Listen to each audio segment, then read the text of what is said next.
Welcome back to today's daily word. I'm Jeremiah. This morning we will be in Mark 7 verses 24 to 30.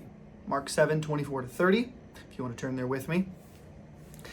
We've got a story about a Syro-Phoenician woman.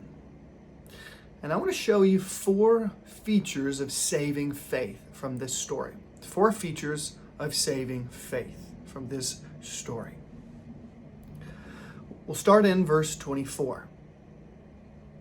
According to verse 24, Jesus and his disciples are in the region of the cities of Tyre and Sidon. Those are Gentile cities. They're not Jewish, they're Gentiles cities. This is on the west coast, on the Mediterranean coast. That's where Jesus and the disciples are.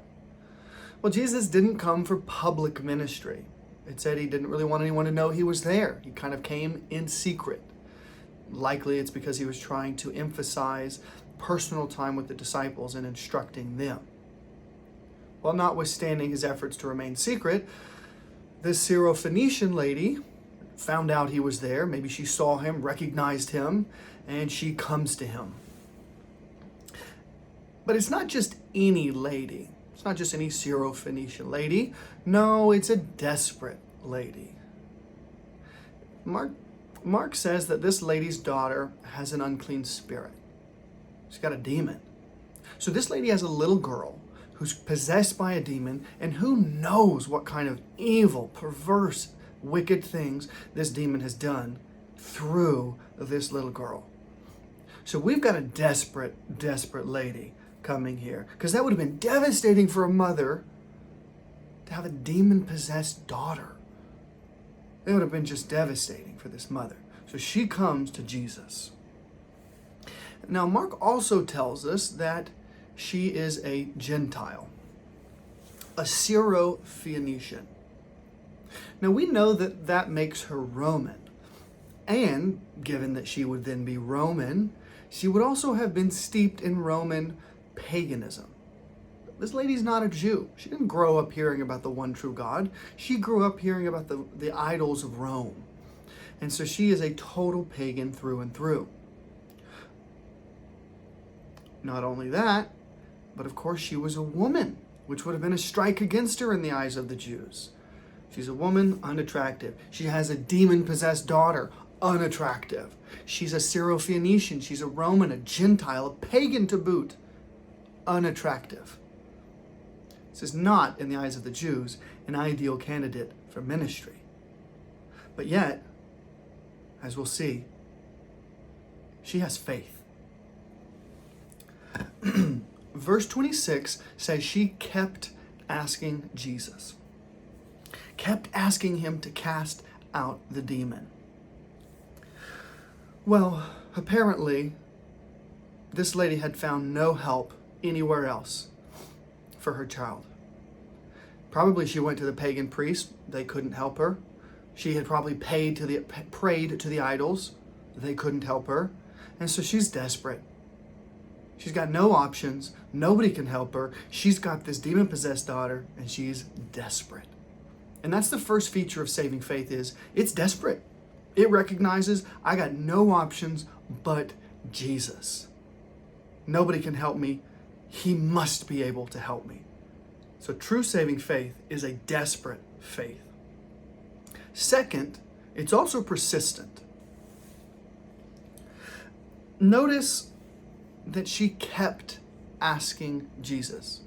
The idea isn't that she asked him once and waited. It was over and over and over and over again because she's out of options.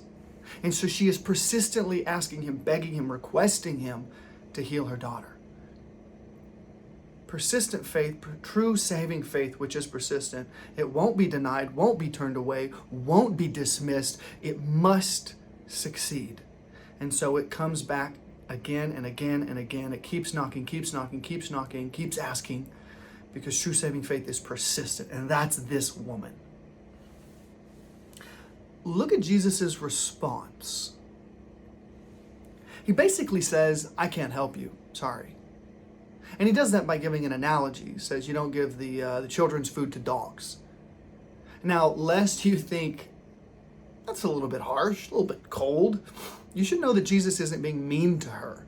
In fact, the word he uses for dog isn't the one that would indicate a mangy street dog, a scavenger. It's one that would be akin to something like a small house pet. So he's saying you don't give the children's food to like a small house dog. And he's not being mean. What he's doing is providing an opportunity for her to express greater faith, which she does. Verse 28, she responds and essentially says, yeah, you're right, but even the food that falls off the table, the little house dogs lick up, which is an incredible response. And that's the third feature of saving faith here. It's humble. This lady doesn't get offended by Jesus. She doesn't stiffen up and bristle that he would say that to her. She knows she's not a Jew. She knows she's a Gentile. She knows she has no right to his healing, to his power. So she doesn't take offense at his statement, because saving faith is humble. Look at verse 29.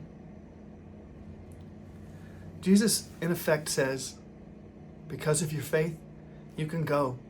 The demon's gone. I've healed your daughter. And that highlights this fourth feature of saving faith. Saving faith is rewarded. It's rewarded. It's always rewarded by God. This woman's faith in Christ was rewarded. Her request was granted. The demon was cast out. And so, in like fashion, is true saving faith always rewarded by God. Romans 10:13 affirms that everyone who calls on the name of the Lord will be saved. And so through this story, we find a beautiful expression of the four elements of true saving faith.